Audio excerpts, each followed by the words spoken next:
Hello again, big thinkers, and welcome to this week's episode where I interview Howard Chang, the CEO of Just Boardrooms and the Turn Lab. I was so inspired by Howard and his thoughtfulness in this conversation. I think you'll really appreciate his business insight around remote work, artificial intelligence, and the future of business. We also talked about his personal health journey and how that shaped him as a leader. I hope you'll enjoy this conversation as much as I did. So, without further ado, here is the Thinks Out Loud interview with Howard Chang.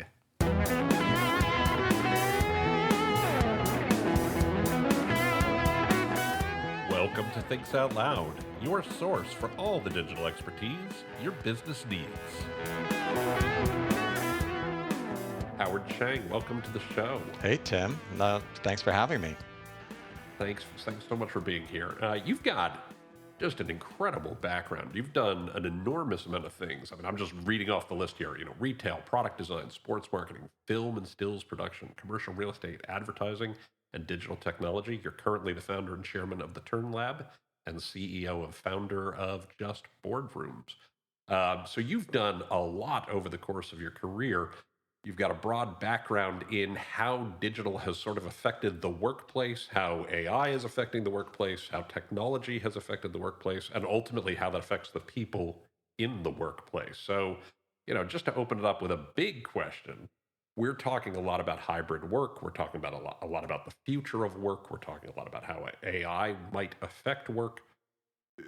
What's going on? What are we seeing that, interests you and you find particularly exciting? Well, you didn't start with a softball question, Tim. So, and I told you we were going to dive right in, right? I love it. I love it.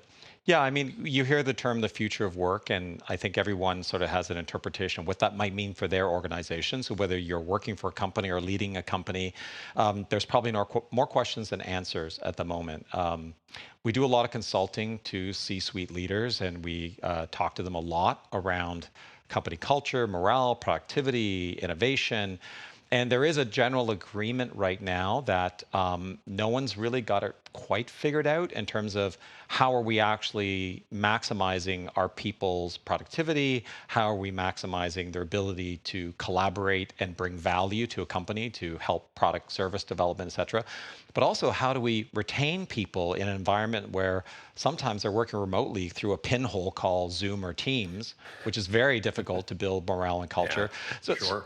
So many pieces of the puzzle. And of course, AI fits into all of this, right? Because if you think about AI strictly as a productivity tool, how it's used, if it's used, can dramatically impact how an individual performs and how a company performs. And if it's used badly or not used at all, some companies might be left behind. And so there's all of that kind of going on right now. So we're spending a lot of time in the learning phase. There are some published articles now by Harvard Business Review, Forbes, et cetera. They're all kind of weighing in.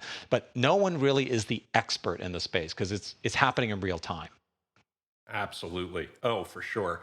So, one of my favorite quotes, there's this French philosopher, people who've heard the show before have heard me say this before, but I'm not a big reader of French philosophers, but somehow I ran across this quote that when you build the ship, you build the shipwreck. And, you know, it, the point being that ideally the value of the ship outweighs the negatives of the shipwreck, but we also have to acknowledge that there are those risks and we have to think around them. So obviously there's a lot of talk about the positives of remote work. There's a lot of talk about people working remotely and everything. What are some of the downsides? What are some things people need to be concerned about or thinking about there? Well, so to give you an idea, our company, the Turn Lab, has about 50 people, all knowledge workers. We work hybrid. Hmm. We're in the office a couple of days a week, and we're remote most of the days a week. So we've done our own surveys and workshopping around what's the best model. But I also think that there's larger studies afoot right now. Like Microsoft published a study, I think about 18 months ago, that looked at tens of thousands of workers across their global offices. And they looked at groups that were predominantly in office and groups that were predominantly remote. And they were really doing it initially to measure productivity. Like, is there a productivity difference?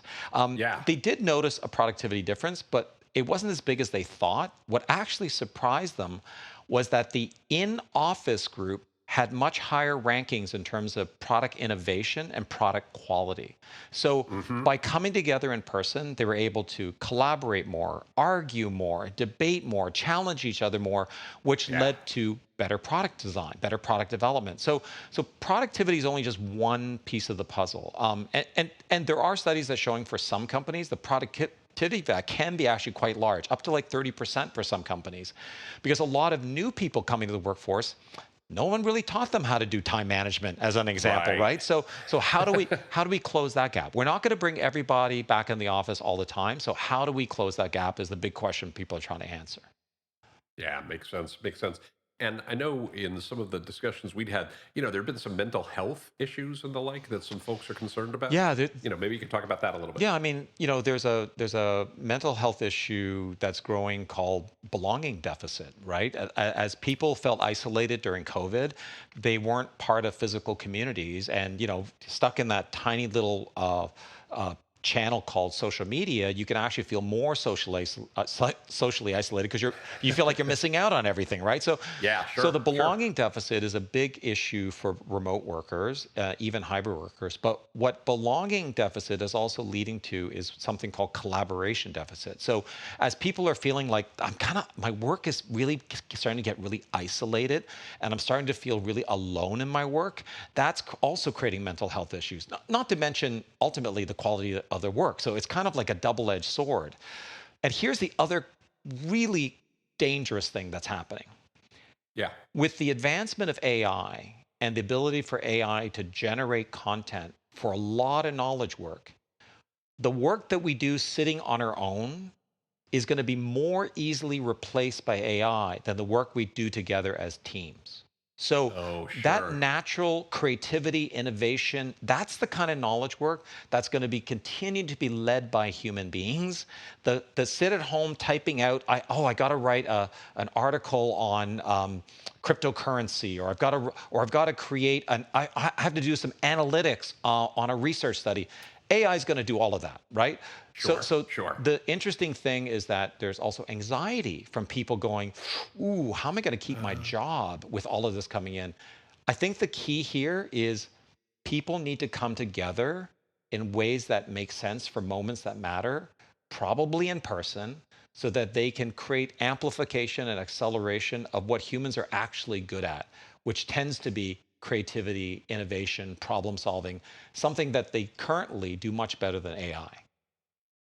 no, that makes so much sense. I mean, some of the things you're talking about there, the belonging deficit.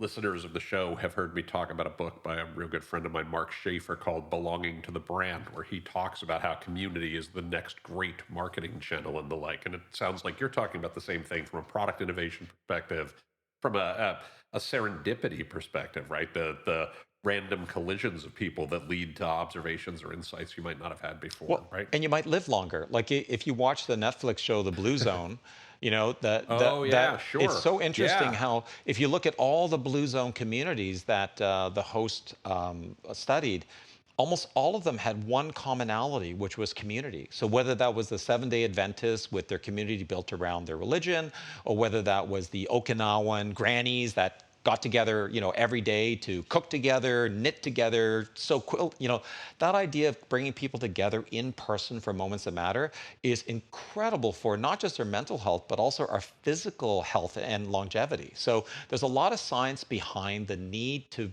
be social animals. Absolutely. So I thought we would get to this later, but this seems like a natural touch point right now. You've talked a lot about in your career the force of business for business as a force for good and the impacts that we make on the world in a positive way as a business, right? If I could invert that quote I said before, let's talk about the ship maybe a bit and not the shipwreck. Let's hear some of what you think there. Yeah, listen, I'm an entrepreneur, right? I Yep. started my first business at 20 and I've done very well. So, I am not going to be someone who is a hater of capitalism. I would like to think that I am a, socially conscious, environmentally conscious business leader.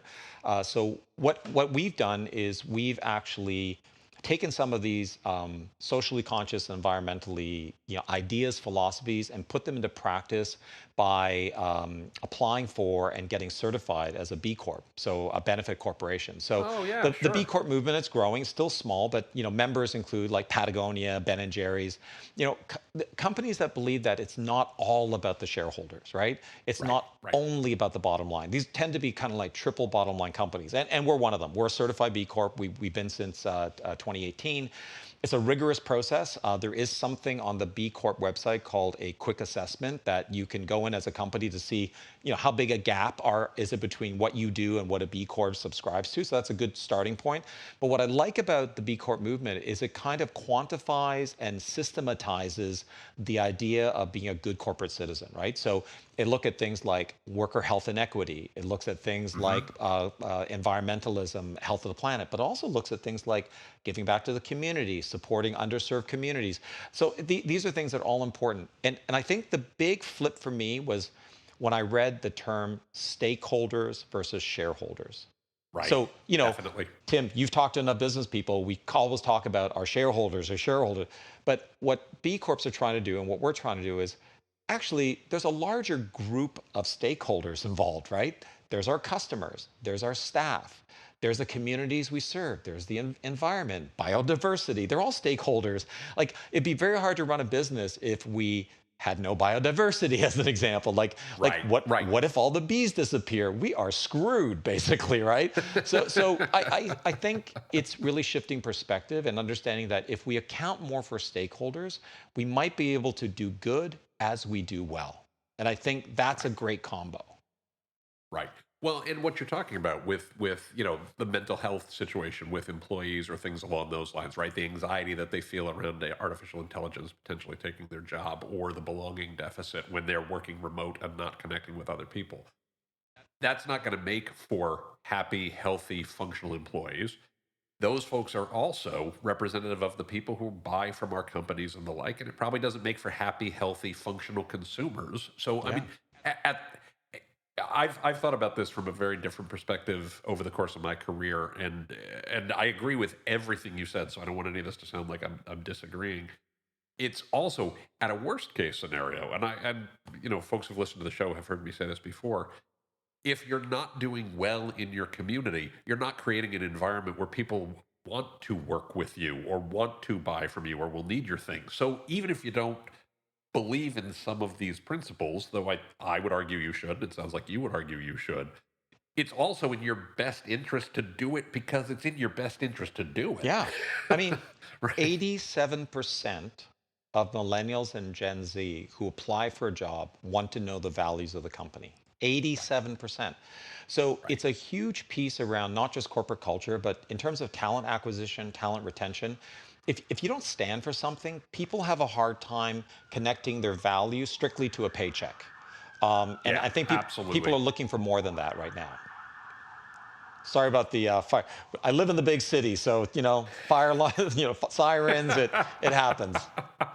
No worries, that's no problem at all. So just continuing on the discussion. So it sounds like when we talk about things like remote work, or when we look at things like the future of work, hybrid isn't in your view, that's not a fad. That's a thing that's going to exist for a long time. People are going to need that balance of, we're not going fully remote ever. I'm not trying to put words in your Yeah. mouth. This is more, a friend of mine likes to say, I think I heard what you thought you said, right?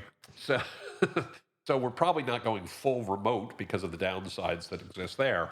We're also probably not going back to everybody in the office 5 days a week, right? Is Yeah. that right? I, Or how do you see this playing I out? think that's right, and there's a nuance to that. So one of the things that we're observing as we're studying the space is that it's becoming a little bit more of a hub and spoke model. So people aren't necessarily wanting to drive from their home in the suburbs all the way downtown to meet with their team for 3 hours. Sure. They've done a 3 hour commute round trip just to get that 3 hour meeting in. So one of the reasons why we launched our latest startup, just Boardrooms, which we launched in March, it's essentially a Airbnb for professional meeting spaces. So we're just a marketplace, right? So Yep. for instance, Tim, if you had an office and you had a boardroom, you can put your boardroom on and rent it by the hour, by the day to a user. Yep. So that's an example. Yep. So we get a lot of usage in our system in the suburbs. So we poll our users and go like, why did you use our boardroom? I said, well, you know what? It was close to where me and my client lived.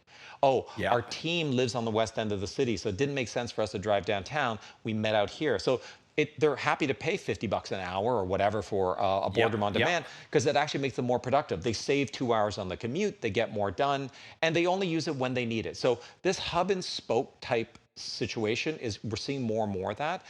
As the downtowns are a little bit emptier now than they used to be, what's happening is work is happening elsewhere. But what I do see is the really smart companies are looking at ways to bring their people together more often and to make it as easy as possible for that to happen because they see the benefit of doing it. Right, right.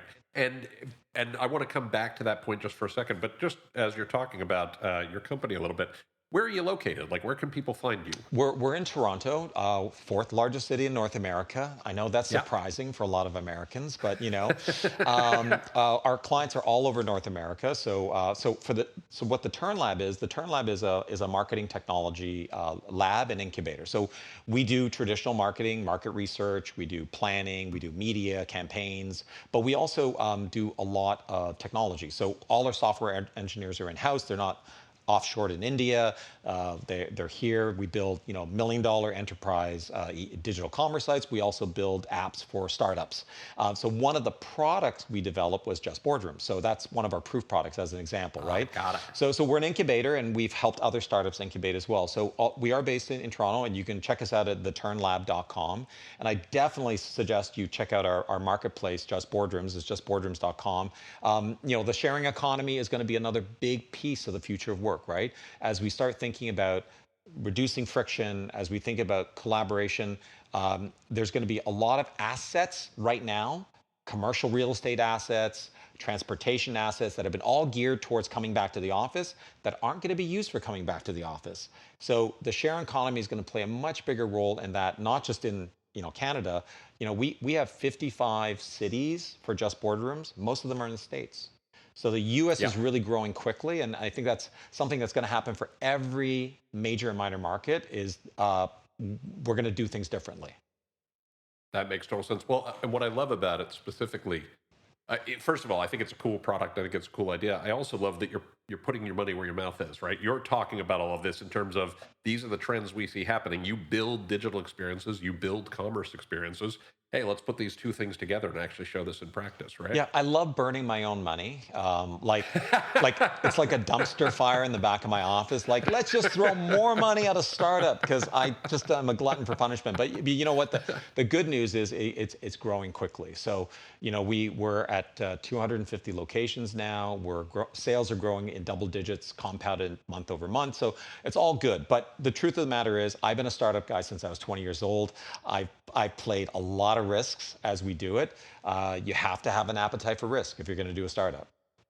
Absolutely. And we'll give you a chance to say this again at the end, but just for folks who've heard this bit. theturnlab.com and justboardrooms.com.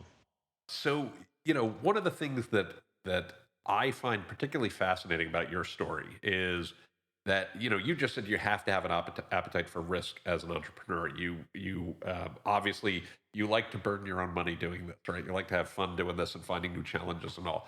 But you've gone through a personal challenge. Like, you're a recent cancer survivor. That's Can right. you talk about that a little bit? Absolutely. In 2017, I was diagnosed with relatively advanced prostate cancer, and part of it was because I sat on my hands and, did the usual guy thing and say, well, I'm going to delay dealing with this as long as possible. So Sure. my tumor was about 2/3 of my prostate, so it was Oh, wow. relatively advanced. So when I talked to the local urologist, very good urologist at great hospitals here, and we have universal health care, by the way, so I don't have to pay for it. So it was all free health care. Yeah. So Yeah. I talked to the best specialists, and they gave me a bunch of options.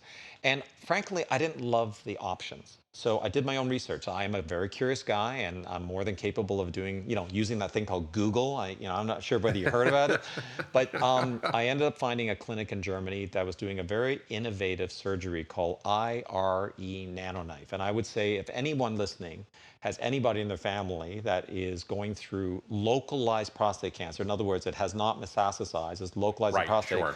definitely check out something called the Vitis Prostate Clinic in Offenbach, Germany. So they have a procedure called IRE nanoknife that stands for irreversible electroporation.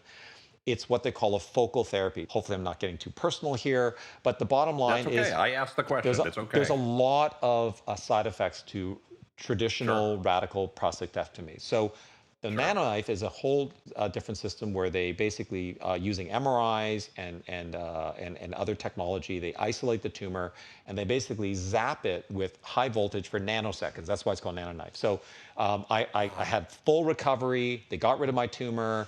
After 3 weeks, I was good as new, and I was great for 5 years. And then 2 years ago, my cancer came back.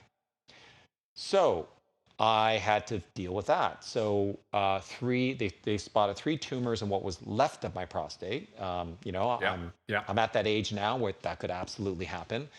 Absolutely. And Sure. so I had to figure out, well, what am I going to do? Am I going back to Germany, pay for surgery, go through the recovery process again? And I decided to actually talk to a naturopathic oncologist who specializes Hmm. in cancer, alternative cancer treatments. She works with regular oncologists, she works with hospitals, but she does a lot of complementary treatments. There's something called high dose vitamin C IV, which is basically an IV, very high dose vitamin C, which has been shown in clinical trials to slow down or even reverse the trend of cancer in breast and prostate cancer. So Sure. I started doing that, changed my diet, and crazy thing, Tim, after 18 months of doing this, all my tumors went away. Wow. So Wow. this is I share the story not because I want to give you the gruesome details in prostate cancer. I want to share with you my core philosophy in life and business, which I think drives me as an entrepreneur, but what makes our company so successful and powerful. A lot of companies in the knowledge space are focused on selling their solution. Hmm. We are focused on falling in love with the problem. So Hmm. with that philosophy, our job at the Turn Lab, for instance, and how I operate personally is I don't want to talk solution. In fact, the solution may actually not even be anything I sell.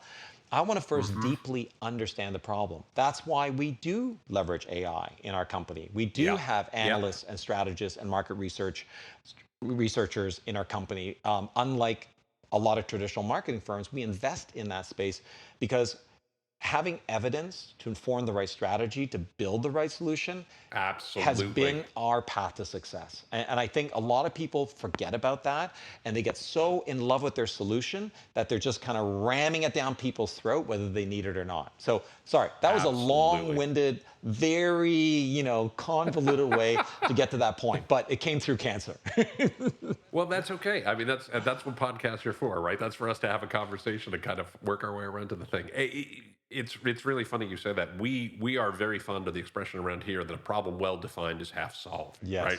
Rather than starting with a solution and how do we you know try to apply the solution to a range of problems. It is very much understand the problem, understand what the challenge is, and then talk about how does that what can be done to solve it, rather than start with the solution and go looking for problems that it might whack-a-mole, right? Yeah, yeah, yeah, for sure, for Yeah. sure.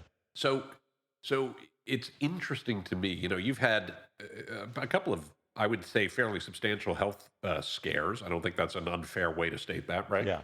Um, and the like. And you also talk about, creating these environments where people can work more productively, where people can come together, where they can, do better work, how they can contribute to their communities and things along those lines. Just I'm personally very curious about this. Is there a relationship there? Were you always in that view, or did your health challenges kind of lead you in that direction, or was it a sort of just a little bit of both? Yeah, I think that's a great question. I founded and ran a very successful integrated ad agency for about 20 years. So I Yep. started in the 90s, and we had great clients. We had Callaway Golf, we had Honda. It was great. It was like 55 people, good kind of mid-sized boutique shop. But Yep. in the kind of like mid 20 teens, like 2015, 2016, I really started feeling like we were becoming more the hands for our clients than thought Yeah. partners, right? And I Yeah. thought the idea of an integrated ad agency was becoming a lot more commoditized, right? And what I found interesting is that my clients started to be meeting with companies like PwC and Deloitte and Accenture on their marketing strategy. I thought was really Yeah. interesting.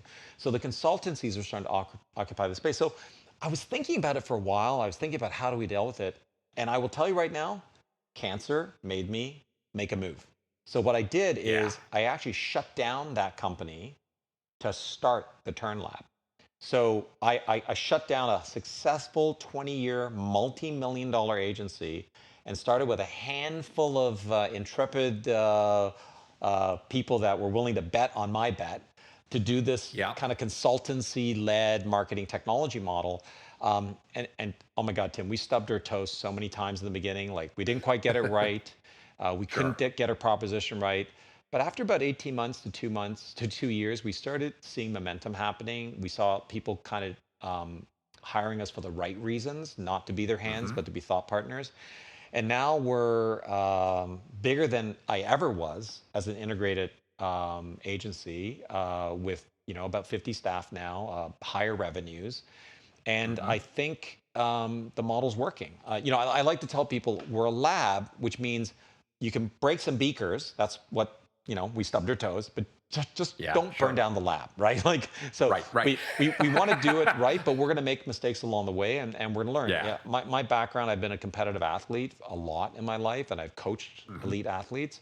And I would say that the most impressive characteristic of any great athlete I've ever met is just resilience. We're Yeah. going to keep stumbling. We're going to keep skinning our knees, but are you able and willing to get up and go and keep going? That I think is key to any entrepreneur, but really for any business leader or someone who's trying to progress in their profession. Yeah, absolutely. Well, and I mean, I don't want to trivialize, your health situation by any stretch. I unfortunately have as listeners to the show know, I've got a cancer history in my family, so it's something that I've been close to a lot. Um, and I think that there's a lot to be said there of just getting up every day and dealing with whatever it is. Is the difference between folks who are successful, who would deem themselves successful. I mean, forget what society says, but you have gotten to where you want to get, or things along those lines, because you chose to just keep trying, right? Even if it knocks you back a little bit, setbacks are temporary; they don't stop. Yeah, and I think anytime we hit an existential crisis in our lives, it provides clarity, right? Yeah, so right, so right, you right. start thinking, well, I only have X number of days. Like sometimes we think, oh, our life goes on forever. But when you have these moments, you go, well, actually, no. I played most of the cards in my deck already. I only have so many left. And so you start thinking, well, how am I going to play them? Those questions Yeah, come into mind. yeah. And so it definitely provides a lot of clarity. Yeah, no, that makes perfect sense, and I think very inspiring for people to hear in terms of if you're going through a rough time, you know, this will probably pass, and it's all you can do is just put one foot in front of the other and kind of work towards whatever the next objective is, right? For sure. And surround yourself with good people, right? Absolutely, I would say, absolutely. as an entrepreneur who started at 20 and built a multi-million dollar business in my 20s, I would say the biggest mistake I made as a young entrepreneur is I thought I was the smartest kid in the room. And so I didn't look for enough advice from smart people around me. And Yeah, I would say my success now is I'm really good at identifying smart, aligned, talented people and put them on the right seats of the bus. It takes a village to create anything, and I think business is no exception. Even if you're working for a company, look at the team around you and look at how you can impact making sure you have the right people around you, right? So I think it's really important to surround yourself with supporters that are aligned and that can amplify, who you are and what you bring to the table. yeah, yeah. So much. I told you when we were starting off, I've been consulting for a little over a dozen years, and it's so funny. I always think that one of my great failings was, in jobs that I'd had prior, is you want to be the smart person in the room. You want to ask really smart questions. One of the things I love about being a consultant is you're allowed to ask the dumbest questions in any Absolutely. room, right? You learn so much when you just ask things that you don't have to look smart. People think, you know, oh, that's a really interesting question because I never thought about it that way when you ask things that sound really dumb at first, I'm right? going to do a shout out to a buddy of mine. His name is Steve. Please. His name is Stephen Bebis. He is a CEO coach, and you can check him out on LinkedIn. He Yeah. was one of my first major clients, and he brought Home Depot into Canada, and he launched this incredible big box golf concept called Golf Town. And I worked with him for 12 years, helping him build it into a $400 million retail company. And I couldn't figure him out at first because he'd be the guy in the room asking the dumbest questions. And I was like, what's going on with this guy? Because he's obviously successful, he's obviously smart. And then I realized, no, that's actually his superpower. He would ask the questions that everybody felt embarrassed to ask, and he got to the truth way faster. And so I do think that we let ego get in the way a lot when it comes to Yeah. how we perform. And I think the ability to ask the obvious or dumb question is actually a bit of a superpower. Well, and especially right if your bonus at the end of the quarter or at the end of the year depends upon it, right? Yeah. You not asking the dumb question, right? You want to look like the smart person in the room Right. because there's a lot of incentives to look like the smart person in the room. Yeah, Right. for sure, for sure. That's great. It's great advice in terms of being willing to ask, surrounding yourself with smart people.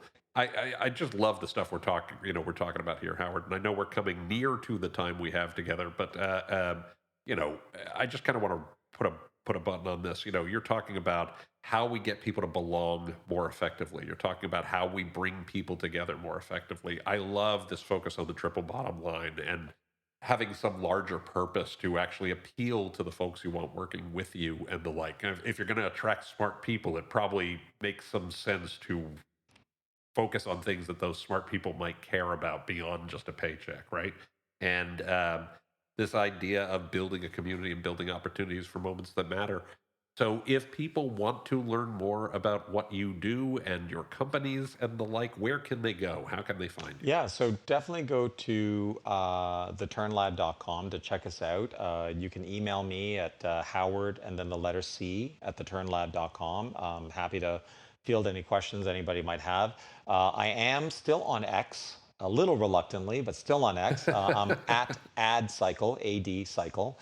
I'm an avid cyclist, and so therefore ad cycle. And also just check me out on LinkedIn. I'm always happy to have a productive conversation around life, work, and what I would call the human condition.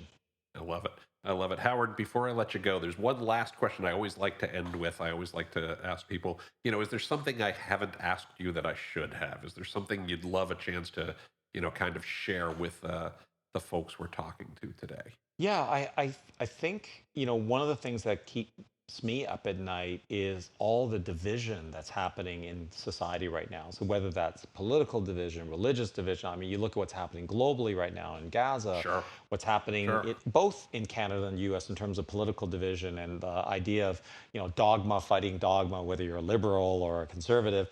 And I do think that there is an opportunity for people to be more empathetic and to lean in and to listen. And a little trick I learned over the years is that when somebody comes at you with a position that's completely counter to what you believe in, instead of going right at them and going, that's BS, what I've started doing is, you could be right, and are you open to hear my opinion? So Sure. acknowledging them, like the biggest problem right now between, let's say, Democrats and Republicans is there's a general lack of acknowledgement. I think we can all agree the Republicans aren't all wrong and the Democrats aren't all wrong. There's probably some right between both of them. If we Of could have a course. little bit more discourse around, you know what, you could be right, and I also have a point of view I'd love to share.